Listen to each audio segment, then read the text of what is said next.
Hello नमस्कार, मैं Rohini again आपके लिए एक बहुत अमेजिंग वीडियो लेके आई हूँ। आज जो ये वीडियो मैं आपके लिए लेके आई हूँ वो कुछ एग्जाम्पल्स के साथ मैं आपको दिखाने वाली हूँ, जिससे आपको ये पता चलेगा कि ये जो लॉ ऑफ अट्रैक्शन, हर कोई लॉ ऑफ अट्रैक्शन ये वो हीलिंग सब जगह सब चीज़ों की बात करते हैं, थेरेपी की बात करते हैं, सारी चीज़ों की बात करते हैं, हीलिंग की बात करते हैं, सोच विचार की बात करते हैं। तो ये सारी चीज़ें कहाँ इम्पॉर्टेंट होती हैं, क्यों इम्पॉर्टेंट होती है और कैसे हमारे लिए ये कैसे काम करती है, तो ये मैं आपको बताऊंगी। तो देखिए, वीडियो बनाने में मैं इतनी मग्न हो गई थी, मुझे आपके साथ शेयर करना था कि मैं अपना दूसरा ईयरिंग भी पहनना भूल गई। तो सबसे ज़्यादा इंपॉर्टेंट है कि अच्छा हुआ, धन्यवाद मुझे याद दिलाने के लिए कि मैंने दूसरा ईयरिंग नहीं पहना है। तो चलिए वीडियो स्टार्ट करते हैं। सबसे पहले लॉ ऑफ अट्रैक्शन क्या होता है। अट्रैक्शन ये होता है कि अगर आपको कोई चीज़ चाहिए, अब मुझे ये चाहिए कि मुझे आपके लिए बहुत सारे वीडियोज़ बनाने हैं, तो कोई भी टाइम हो, कुछ भी हो, मैं अपना सब कुछ अच्छे से निपटा के अच्छे से करके आपके लिए वीडियो बनाना शुरू कर देती हूँ। मुझे पता है कि ये टॉपिक है मेरा, मुझे इसके ऊपर वीडियो बनाना है, क्योंकि अगर अभी मेरे दिमाग में ये चीज़ आई है, मैं अगर अभी इसके ऊपर मैं बोल सकूँगी, थोड़ी देर के बाद मे भी वो शब्द जो मेरे दिमाग में आए हैं वो मैं ना बोल पाऊँ, मैं कुछ और बोल जाऊँ। इसलिए क्या होता है ना, मैं जब जो चीज़ सोचती हूँ, जब मैं जो चीज़ को परखती हूँ, उस टाइम मैं सोचती हूँ कि हाँ, आपके साथ वो चीज़ें शेयर करूँ। तो सबसे ज़्यादा इंपॉर्टेंट है कि लॉ ऑफ अट्रैक्शन एक्चुअली होता क्या है, काम कैसे करता है। तो लॉ ऑफ अट्रैक्शन एक बहुत सिंपल चीज़ है, मैं बताऊँ आपको, बहुत सारी चीज़, बहुत अच्छी सिंपल चीज़ है। ये ऐसी चीज़ है जहाँ पे अगर आपको कोई चीज़, बोलते हैं ना, शिद्दत से जिस चीज़ को मांगो वो चीज़ आपको मिल जाती है। अगर वो चीज़ मिलने के लिए पूरी कायनात आपको वो मिलाने के लिए लग जाती है, तो वो आपको पूरी तरीके से मिल जाती है। आई थिंक शाहरुख खान के कोई मूवी का ये डायलॉग है, एंड यस, वो सच है, वो सच है। पता है वो डायलॉग, अगर आप में से किसी को वो डायलॉग पता होगा तो कमेंट में मुझे वो डायलॉग बताइए, या फिर उस मूवी का नाम बताइए जहाँ पे आई थिंक ये शाहरुख खान की मूवी का ही है, जहाँ पे पूरी कायनात उसे मिलाने के लिए लग जाती है, ऐसा कोई डायलॉग है। तो यस, ये ट्रू है, these are true lines, actually true lines है।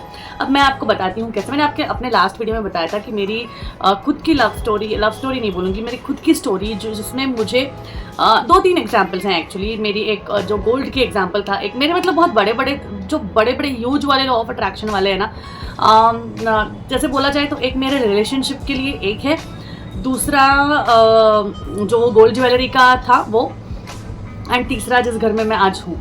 तो ये चीज़ें बहुत बहुत बहुत ज़्यादा अट्रैक्ट करती हैं। एंड यस, एक और चीज़ है जो मैं ना एक वीडियो बनाऊंगी जिसमें ना हर एक लॉ ऑफ अट्रैक्शन वाले के बारे में मैं बात करूंगी। मैं आपको 4 चीज़ें बता देती हूँ, आपको एग्जांपल्स वैसे भी मुझे इस वीडियो में बताने थे। तो बेसिकली शुरुआत करते हैं। जैसे लॉ ऑफ अट्रैक्शन ने ना मैं अगर बताऊं तो रिलेशनशिप के पहले लॉ ऑफ अट्रैक्शन ने शायद मेरे साथ काम किया था, और वो काम ऐसे किया था कि मैं बहुत नेगेटिव विचार करती थी, जिससे मैं कहीं उस टाइम पे पहुंच नहीं पाई। मैं वहाँ पे डिसीजंस अच्छे से नहीं ले पाई, मैं अपने डिसीजन को अच्छे से बना नहीं पाई, इसलिए शायद उस टाइम पे लॉ ऑफ अट्रैक्शन ने मेरे साथ नेगेटिव इम्पैक्ट किया। अब नेगेटिव इम्पैक्ट कैसे, क्योंकि मैं खुद ही वहाँ पे ज़्यादा क्लियर नहीं थी कि मुझे करना क्या है, और मैं क्लियर नहीं थी। तो ऑब्वियसली मैंने लास्ट वीडियो में ही आपको बताया था कि जब आप क्लियर नहीं होते हो तो वो चीज़ आपको वैसी ही मिलती है। तो मुझे लग रहा था यार, मैं इंजीनियरिंग करूँ या ना करूँ, तो मेरे दिमाग में क्या बैठ गया कि नहीं, मुझे नहीं करनी है, मुझे इंजीनियरिंग वगैरह की झंझट में पढ़ना नहीं है। मैं नहीं पढ़ी है ना, एक्चुअली वैसे हो गया। That is what the thing which happens. अगर आप कोई चीज़ बोलते हैं कि वो आपको नहीं करनी है, वो आपको वहाँ तक जाना भी नहीं है, तो एक्चुअली ऐसा हो जाता है। इसलिए बोलती हूँ, मुंह में से निकले हुए शब्द या फिर दिमाग में से विचार किए हुए विचार वस्तु परिस्थिति को रियल बनाता है। मैं आपको बताऊं, रहस्य का सबसे पहले चैप्टर का मैं अभी तक बताऊं, मैं पहले में ही अभी तक इतनी घुली हुई हूँ, क्योंकि मुझे वो ही अपनाने में, मतलब उसी को अपनाने में मुझे इतना मन लग रहा है ना कि नहीं, ये चीज़ अगर मैं डीपली समझ गई ना, तो मैं आगे का इतना जो समझी हूँ वो मैं अपना पाऊंगी। कोई भी चीज़ होती है ना, अगर आप स्टार्टिंग से बेसिक से अगर उसको अच्छा समझ लेते हैं ना, तो बाद में आपको बहुत ज़्यादा, इसलिए मैं अभी ज़्यादातर इन वीडियोज़ में फर्स्ट वाले पार्ट पे ही ज़्यादा भार दे रही हूँ। तो मैं बताऊँ, फर्स्ट वाले पार्ट में जिसने बताया हुआ है कि रहस्य प्राप्त हुआ, आई थिंक ऐसा ही है, रहस्य प्राप्त हुआ, यस, रहस्य मराठी में लिखा है रहस्य प्रकट झालं, इस रहस्य प्रकट हुआ। तो प्रकट हुआ में लास्ट लाइन जो है कि आपके विचार ही वस्तु बन जाते हैं, आपके विचार ही वो चीज़ें बन जाती हैं। यस, ऐसे ही हुआ। मैं विचार करती थी नहीं मुझे टीचर बनना है, मुझे टीचर बनना है। मेरी मम्मी टीचर थी तो मेरी मम्मी की जैसे टीचर बनना है। और आज मैं एक्चुअली में टीचर हूँ, मैं हूँ एक टीचर, लेकिन मैं सैटिस्फाइड टीचर नहीं हूँ। क्योंकि मैं बताऊँ आजकल के ज़माने में एजुकेशन इंडस्ट्री लाखों करोड़ों कमा रही है, लाखों करोड़ों कमा रही है। इंस्टीट्यूशंस, कॉलेजेस, स्कूल्स, ये कोचिंग सेंटर्स, ये लाखों करोड़ों में कमा रही है। लेकिन जो टीचर है ना, टीचर वो बदनाम टीचर है ना, वो अपनी एक्सपेक्टेड सैलरी भी नहीं मतलब ले पाती। क्योंकि वो लोग अपना प्रॉफिट देखते हैं, वो लोग अपना सब कुछ देखते हैं, लेकिन एक टीचर को उसके नॉलेज की सैलरी नहीं दे पाते हैं। तो ये मुझे बहुत बुरी चीज़ लगी, ये मुझे बहुत अजीब चीज़ लगी। जो मैंने वो उस टाइम पे डिसीजंस जो लिए, जो आज मेरे लिए बहुत गलत साबित हुए। और यस ठीक है, फिर भी मैं आज कहीं तो भी अच्छा कर रही हूँ, क्योंकि आज मुझे ये यूट्यूब प्लेटफॉर्म मिला है जहाँ पे मैं अपनी चीज़ें एक्सप्लेन कर पा रही हूँ, बता पा रही हूँ। तो वैसे ही जैसे मेरा ये हो गया फर्स्ट एग्जाम्पल कि मैंने सोचा कि नहीं मैं इंजीनियरिंग करके ऐसा क्या झंडा उखाड़ लूँगी। अब मुझे समझ में आ रहा है कि मैंने क्या झंडा उखाड़ लिया होता अगर मैं इंजीनियरिंग कर ली होती। तो बेसिकली हर एक का देखो, जैसे जैसे जो कोई मैनिफेस्ट करता है, जैसे जैसे जो कोई अफर्म करता है, अफर्मेशंस बोलता है, वो वैसे वैसे रियल होते चली जाती है। मैंने मेरे मराठी वीडियो में आई थिंक बताया था, मराठी बुक है मेरी, ये सीक्रेट वाली जो है वो मराठी में है। तो इसमें बताया था कि अगर आप बोल रहे हो ना कि मेरा एक्सीडेंट, अरे यार मुझे बहुत लेट हो गया, जल्दी गाड़ी चलाऊंगी तो मेरा एक्सीडेंट नहीं होना चाहिए यार, कहीं टकरानी नहीं चाहिए गाड़ी, और एक्चुअली वैसा हो जाता है क्योंकि आपके दिमाग में वो चल रहा होता है। तो बेसिकली वो वैसा ही होता है।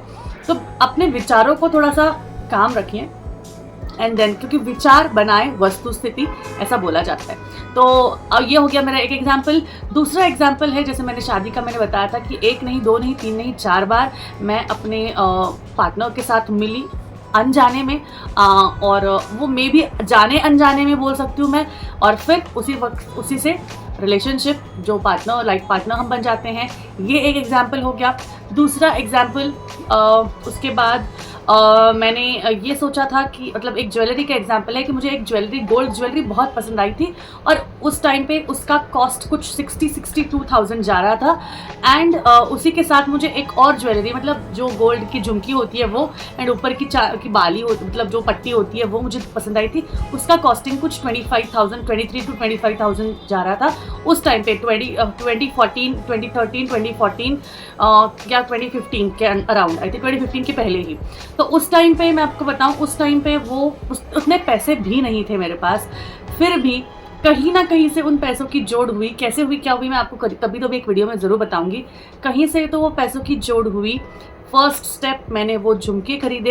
एंड मैं बताऊँ गोल्ड ज्वेलरी में की दुकान में कैसा होता है ना, अगर हम पहली बार उस शॉप में जाए, जब तक हम बुक नहीं करते हैं तो वो चीज़ वहीं रहती है, नहीं तो नेक्स्ट डे वो मे बी सेल हो जाती है, या फिर उसकी जगह बदल जाती है, या फिर वो कहीं और रख दिए जाते हैं। क्योंकि रोज़ गोल्ड की शॉप में रोज़ का निकालना, रोज़ का लगाना, ये चीज़ चलती रहती है। और कभी कभी ऐसा होता है कि अगर हम बाद में जाते भी हैं तो वो सेम डिज़ाइन हमको नहीं मिलती है। बट उस गोल्ड के सेट के पास मेरा इतनी मेरी वाइब्रेशंस पहुंच गई थी कि यार इतना सुंदर है, ये होना चाहिए तो सिर्फ और सिर्फ मेरे पास ही होना चाहिए। ऐसी वाइब्रेशंस मैंने उस गोल्ड ज्वेलरी को भेजी थी। फर्स्ट साइट पे लव एट फर्स्ट साइट हो गया था मुझे इसके ऊपर। एंड एट दैट टाइम मुझे वो मिल गया, एक्चुअली मिल गया। बहुत दिनों के बाद गई थी फिर बाद में उसको मैं खरीदने, उसको बुक करने, एंड वो मुझे एक्चुअली मिल गया और आज वो मेरे पास है। सेम चीज़ जो ऊपर की पट्टी के बारे में बात की, मैंने बोला मुझे इसी के डिज़ाइन का ना सेम चाहिए। तो मैंने ढूंढा, मुझे नहीं मिला। उनके बहुत सारे डिज़ाइन मैंने छाने, बाद में उससे मैचिंग मैच टू मैच मुझे मिल गया, क्योंकि मुझे जैसा चाहिए था वैसा ही मिला। तो ये एक गोल्ड का एग्जाम्पल मेरा मैं बताऊँ। और मुझे इतना गोल्ड नहीं पसंद है, बट पता नहीं उस टाइम पे मुझे लगा कि नहीं होना चाहिए यार अपने पास, और ये मुझे बहुत ही पसंद आ गया। ऐसे कुछ भी चीज़ हुई थी। साथ ही में अगर मैं आपको बताऊँ कि उसके बाद जैसे जैसे हमें घर लेना था, हमारी इच्छा थी कि हमारा घर हो।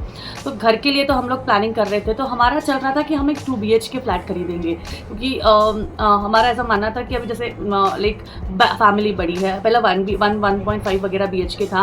सो बेसिकली अकॉर्डिंगली हम सोचे थे कि 2 BHK खरीदेंगे।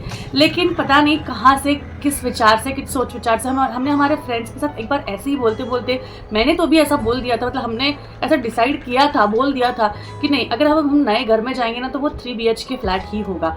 3 BHK फ्लैट में ही जाएंगे, नहीं तो दूसरे फ्लैट में, मतलब 2 BHK वगैरह में नहीं जाएंगे, 3 BHK ही होगा, हमारा खुद का होगा।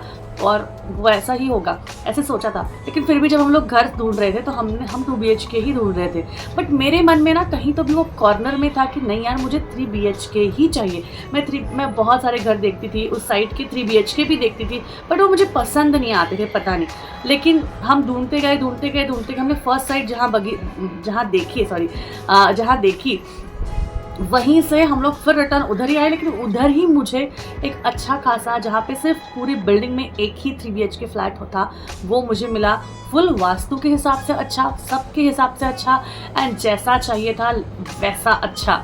सो ये भी हम बोल सकते हैं कि एक बहुत अच्छा, लाइक 2016-15 से हमने स्टार्ट किया था, 15-16 से, और 18 में हम उस घर में आ गए। और साथ ही में इसी दौरान हमारा एक बेटा भी था, जो पहले था। एक तीसरी चीज़ बता रही हूँ अभी मैं, बेटा था तो मेरे दिमाग में था यार एक बेटा है तो एक बेटी होनी चाहिए। और लेकिन एक मन में डर था कि यार बहुत लोगों को देखा है कि बेटा हो जाता है तो फिर बेटा ही हो जाता है, बेटी हो गई तो बहुत अच्छा होगा, मुझे 2 बेटे नहीं चाहिए, ऐसे मैं बोलती थी, पता है। तो मैं सोचती थी नहीं यार बेटी होनी चाहिए, बेटी होनी चाहिए, बेटी होनी चाहिए। मैं कंटिन्यू ना मैं वो अफर्मेशंस कर रही थी कि नहीं मुझे बेटी चाहिए, नहीं मुझे बेटी चाहिए, नहीं मुझे बेटी चाहिए, मुझे लड़की चाहिए, मुझे बेटी चाहिए। क्योंकि मेरे मन में ऐसा था कि नहीं यार लड़का तो है ठीक है, कोई प्रॉब्लम, मतलब मुझे खुद के लिए ना, मेरी एक फ्रेंड, मेरी एक ऐसी अच्छी सी वो, इसलिए मुझे एक बेटी चाहिए। तो मैंने वो बेटी को इतना ये किया ना, अफर्म किया, मैंने उसको मैनिफेस्ट किया। एंड यस, मुझे मेरी सेकेंड चाइल्ड मेरी एक बेटी ही है, जो हमारे नए घर में बुक वगैरह होने के बाद हमारी बेटी हुई। सो बेसिकली ऐसा सब चीज़ मैनिफेस्ट होते गया, सारी चीज़ होते गई। सो ऐसे बहुत सारी चीज़ें। आई थिंक एक और चीज़ है, वो भी मैं आपको बताऊंगी। बहुत सारी चीज़ें ऐसी होती रहती हैं। एंड उसके बाद बहुत सारी चीज़ें चलती रहती हैं। तो लॉ ऑफ अट्रैक्शन इसी तरीके से काम करता है, आपको जो चाहिए वो आपको देता है, लेकिन उसके लिए आप पॉजिटिव ही होने चाहिए। तो अभी जैसे मैं अगर सोचूं कि मेरी खुद की गाड़ी होनी चाहिए, मेरा खुद का और बड़ा घर होना चाहिए, या फिर मेरे बैंक में कम से कम बहुत ज़्यादा अधिक बैलेंस होना चाहिए। तो ये अगर आप पॉजिटिव रखोगे, यार इतना सारा बैलेंस कैसे होगा, मेरे पास तो काम ही नहीं है, मैं कुछ काम ही नहीं करती हूँ, कैसे होगा, ऐसे अगर मैं सोचूंगी तो वो नहीं होगा। लेकिन अगर मैं सोचूंगी कि नहीं मेरे पास इतना बैलेंस है, एक बैलेंस मैं अपने लिए रख दूंगी ना, तो उतना balance, yes, law of attraction के हिसाब से वो मेरे पास कभी ना कभी तो पक्का आएगा। तो ये होता है मैनिफेस्टेशन, ये होते हैं अफर्मेशंस, कि आप कोई भी चीज़ बोलो तो वो पॉजिटिवली बोलो। अगर आप कोई भी चीज़ करो तो वो पॉजिटिवली करो। उसमें आपको ना विश्वास बहुत इंपॉर्टेंट होता है कि आप विश्वास कितना करते हो। मैं विश्वास करती हूँ कि यस ये चीज़ होने वाली है तो ये चीज़ होने ही वाली है। और बताएं, जब वो चीज़ आपके साथ होने वाली होती है तब ब्रह्मांड आपको वो चीज़ बार बार दिखाता है, हर बार आपको, हर दिन दिखाता है, हर थोड़े दिनों में आपको वो चीज़ करता है। तो ये सारी चीज़ें हैं जो बहुत इम्पॉर्टेंट है।